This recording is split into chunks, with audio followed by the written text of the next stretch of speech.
감사합니다. 3일 동안 수고하셨어요. 우리 서로 인사하십시다. 사랑하고 축복합니다.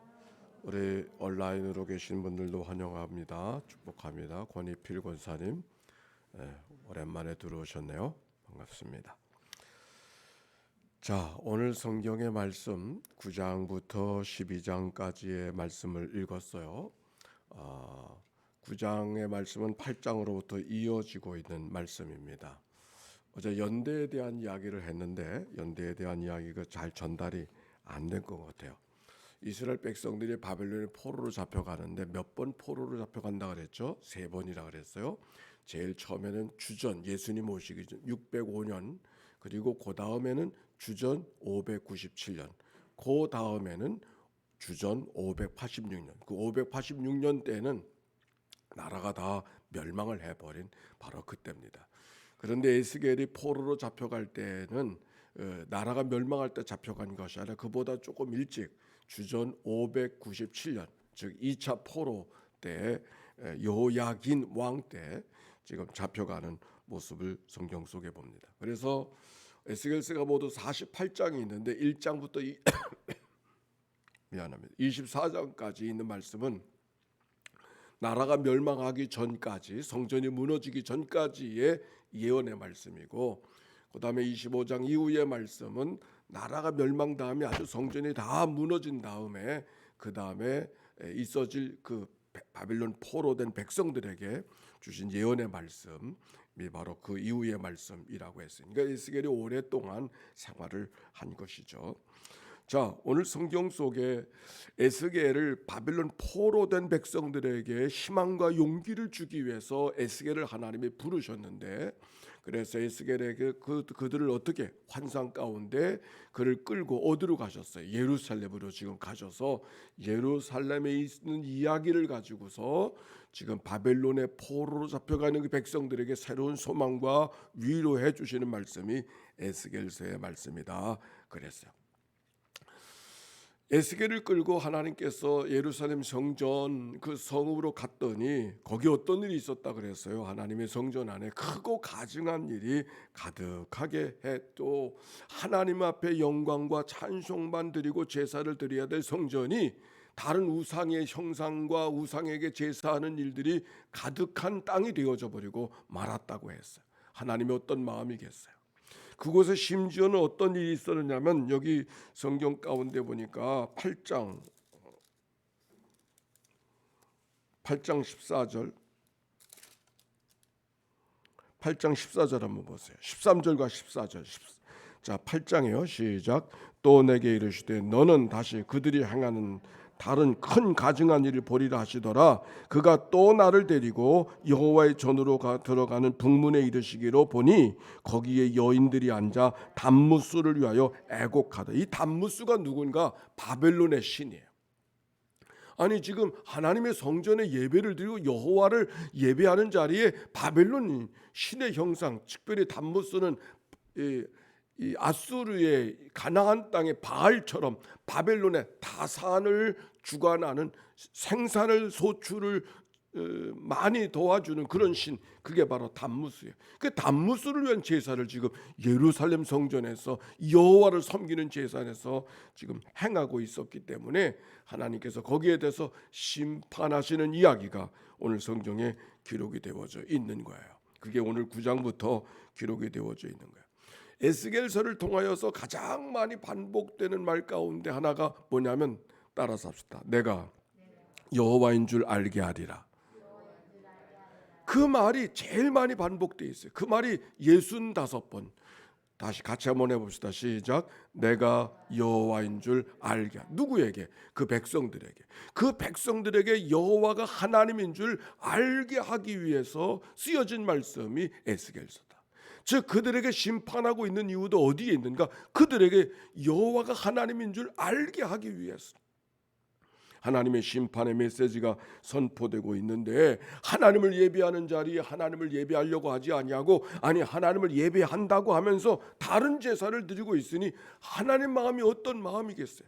그래서 크게 보면 오늘 성경 속에 그 안에서 그 성전의 제사를 드려야 되는 곳에서 다른 제사를 드리도록 방관하고 돕는 사람들, 그 사람들이 누구겠어요? 여기 성경에 보니까 장로들이라 그랬어요. 장로들.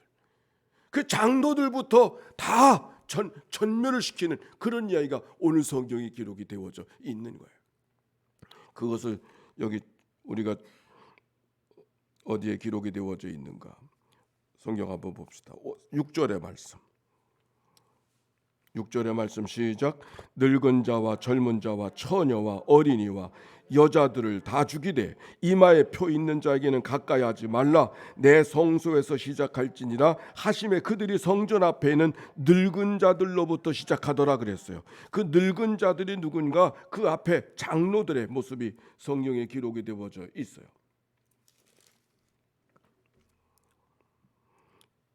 8장 11절에 보니까 이스라엘 족속의 장로 중 70명이 그 앞에 섰으며 사반의 아들 아하시안 신하도 그 가운데 섰고 각기 손에 향로를 들었는데 향연이 구름같이 오르더라. 여기 장로들과 늙은 자는 같은 의미의 말씀이 옳습니다. 그래서 그들을 먼저 하나님이 심판하시고,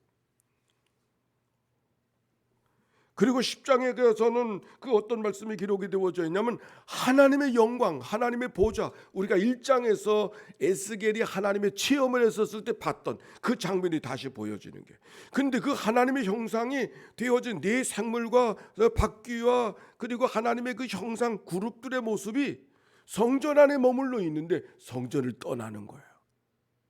있을 수가 없어가지고. 그게 어디로 가시는가? 어디로 가시는가? 11장에 보시니까 11장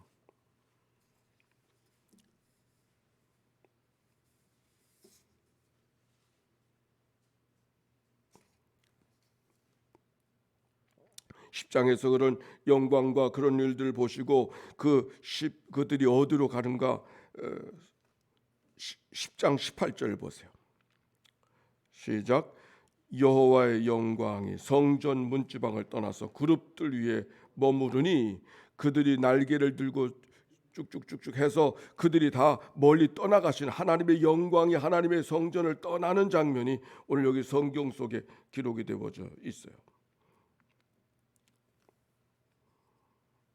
그리고 11장에 가서는 그 예루살렘이 하나님의 심판 속에 있는 모습이 기록이 되어져 있는데 11장 23절 보세요. 22절과 23절 읽어볼까요? 시작. 그때 그룹들이 날개를 드는데 바퀴도 그 곁에 있고 이스라엘 하나님의 영광도 그 위에 덮였더니 여호와의 영광이 성읍 가운데서부터 올라가 성읍 동쪽 산에 머물러. 아니, 하나님의 영광이 하나님의 성전에 있어야 되고 하나님의 성읍에 있어야 되는데 거기 머무르실 수가 없어서 어디로 가 있어? 다른 산에 가 계셔. 성전을 떠나신 거예요. 그 성전이 하나님 앞에 바로 된 삶을 살지 않으니까. 그래서 그 하나님의 영이 어디로 가 계시는가? 24절 11장 24절의 말씀에 시작. 주의 영이 나를 들어 하나님의 영의 환상 중에 데리고 갈대아에 있는 사로잡힌 자 중에 이르시더니 내가 본 환상이 나를 떠나 올라간지라. 그 영이, 주의 영이 어디로 가셨다 그랬어요? 어디로 가셨다 그랬어요? 지금 갈대아에 있는 사로잡힌 자들, 그들이 누구예요? 포로들이죠.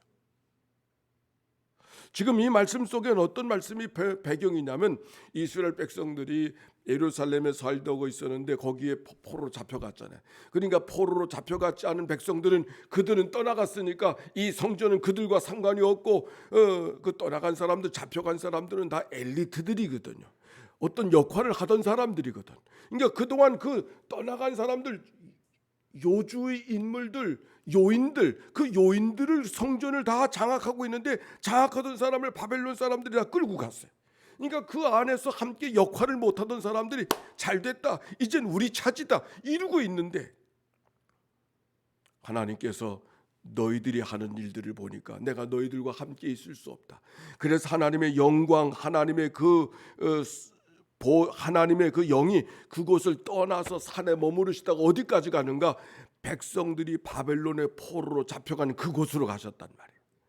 포로로 잡혀간 백성들은 하나님이 예루살렘에 계시는데 우리는 포로 잡혀왔으니 이제 하나님과 상관이 없구나. 우리는 어떻게 해야 될까? 이런 마음이, 이제는 우리에겐 소망이 없다. 우리는 삶이 끝났다 이렇게 생각하고 있는데, 뜻밖의 예루살렘에서 역사하시던 하나님의 영이 거기를 떠나서 어디로? 바벨론의 포로 잡혀있는 그 백성들을 찾아오셨다는 거예요. 거기서 포로 생활을 하고 이제 끝났다고 생각하는, 이제 성전도 우리와 상관없다고, 돌아갈 수 있는 희망도 그렇게 보여지지 않는데 좌절과 그러던 사람이 얼마나 용기를 낼 수 있겠습니까? 그 얘기가 여기 11장에 쭉 기록이 되어져 있어요. 11장 16절 보세요. 11장 16절에 시작. 그런즉 너는 말하기를 주 여호와의 말씀에 내가 비록 그들을 멀리 이방인 가운데 쫓아내어 여러 나라에 흩었으나 그들이 도달한 나라들에서 내가 잠깐 그들에게 성소가 어디 있다 그랬어요? 예루살렘이 아니라 쫓겨난 그 백성, 포로로 잡혀간 백성들, 너희들과 잠시 거기를 성소로 삼으시겠다.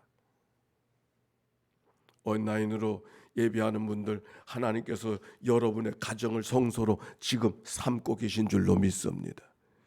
그 자리가 보다 못한 자리가 아니라 이렇게 쫓겨난 자리, 어쩔 수 없이 성전에 머무를 수 없는 그 사람들을 하나님이 버리지 아니하시고 내가 그들 있는 곳에 그들의 자리를 성소로 삼으시겠다, 그렇게 말씀하셨어요. 그리고 하시는 말씀이 19절과 20절 말씀, 11장 19절과 20절에 시작. 내가 그들에게 한 마음을 주고 그 속에 새 영을 주며 그 몸에서 돌 같은 마음을 제거하고 살처럼 부드러운 마음을 주어 내 율례를 따르며 내 규례를 지켜 행하게 하리니 그들이 내 백성이 되고 나는 그들의 하나님이 되리라. 아멘. 여기 무슨 말씀이 기록이 되어져 있는가, 어디에 있는가는 중요하지 않아. 더 중요한 것은 그가 누구의 영에 붙들려 있는가.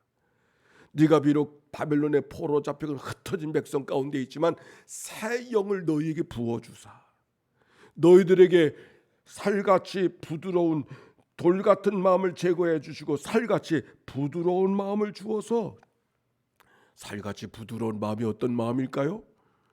살같이 부드러운 마음을 주어서 내 율례를 따르며 내 규례를 지켜 행하게 하리니 그래서 너는 내 백성, 나는 네 하나님이 될 것이다. 그렇게 말씀하셔요. 오늘 이 말씀을 기도의 제목으로 삼으십시다. 새 영을 부어주사 돌 같은 마음이 제하여지고 살같이 부드러운 마음을 주어서, 살같이 부드러운 마음은 순종하는 마음이에요. 우리 마음속에 완악하고 거친 마음이 아니라 아멘입니다, 아멘입니다, 그렇게 하나님 앞에 반응할 수 있는 그런 마음. 비록 내가 밖에서 포로로 잡혀와서 거친 생활을 살고 있지만 이 거친 생활 속에 하나님이 허락하시는 뜻이 있는 것이죠. 아멘입니다. 순종의 마음, 그게 살같이 부드러운 마음. 오늘 한 날 동안 하나님께서 내게도 살같이 부드러운 마음이 주셔서 율례를 지켜 따르는 순종의 삶을 살아가게 해 주옵소서. 이 기도가 우리의 기도가 되어져서 하나님께 영광을 돌려드리고 어느 곳에 있든지 그것보다 더 중요한 것은 하나님의 영으로 붙들림을 받는 그런 삶이 우리 안에 있게 되시기를 주의 이름으로 축원합니다. 함께 기도하십시다. 예수의 기도입니다. 하나님의 아들 우리 주 예수 그리스도요, 이 죄인을 불쌍히 여기소서. 하나님의 아들 우리 주 예수 그리스도요, 인천연희교회 저들을 하나님 앞에 올려드리오니 주여 저들을 긍휼히 여겨주소서. 하나님의 아들 우리 주 예수 그리스도요, 새벽 기도자들을 주님 앞에 올려드리오니 주여 저들을 긍휼히 여겨주소서. 하나님의 아들 우리 주 예수 그리스도요, 하나님의 교회 지도자 된 이들을 주님 앞에 올려드리오니 주여 저들을 긍휼히 여겨 주옵소서. 하나님의 아들 우리 주 예수 그리스도요, 수요 기도회로 모여지는데 오늘 하나님 앞에 드려지는 예배를 주님 앞에 올려드리오니 주여 저들을 긍휼히 여겨 주옵소서. 하나님의 아들 우리 주 예수 그리스도요, 오늘도 성경 공부가 낮과 밤으로 이어지는데 저들을 주님 앞에 올려드리오니 주여 저들을 긍휼히 여겨 주옵소서. 하나님의 아들 우리 주 예수 그리스도요, 오늘도 병상에서 이 아침을 맞이하는 식구들을 주님 앞에 올려드리오니 주여 저들을 긍휼히 여겨 주옵소서. 하나님의 아들 우리 주 예수 그리스도여, 오늘도 이 아침에 예물을 드린 이들을 주님 앞에 올려드리오니 주여 저들을 긍휼히 여겨 주옵소서. 하나님의 아들 우리 주 예수 그리스도여, 특별한 기도 제목 갖고 나와 하나님 앞에 기도하는 이들을 주님 앞에 올려드리오니 주여 저들을 긍휼히 여겨 주옵소서. 하나님, 바벨론에 포로된 백성들에게 새 영을 부어주소서. 그들이 있는 자리를 성소로 삼으시겠다고 하시는 말씀, 얼마나 큰 용기와 소망이 되는 말씀인지 모르겠습니다. 주님, 우리의 삶의 자리가 하나님이여 간 곳마다 하나님의 성소임을 기억하고 하나님의 영에 붙들려 살아가는 믿음의 삶이 되게 하여 주소서. 율례를 따르게 하시되 살과 같이 부드러운 마음으로 주님 앞에 나아가는 주의 백성들 되게 하옵소서. 이 한날을 다 주께 의탁드리오며 구주 예수님의 이름으로 기도하옵나이다. 아멘. 이제는 성부 성자 성령 삼일체 하나님의 크신 은혜와 사랑과 역사가 이제와 같이 영원히 함께해 주시기를 축원하옵나이다. 아멘.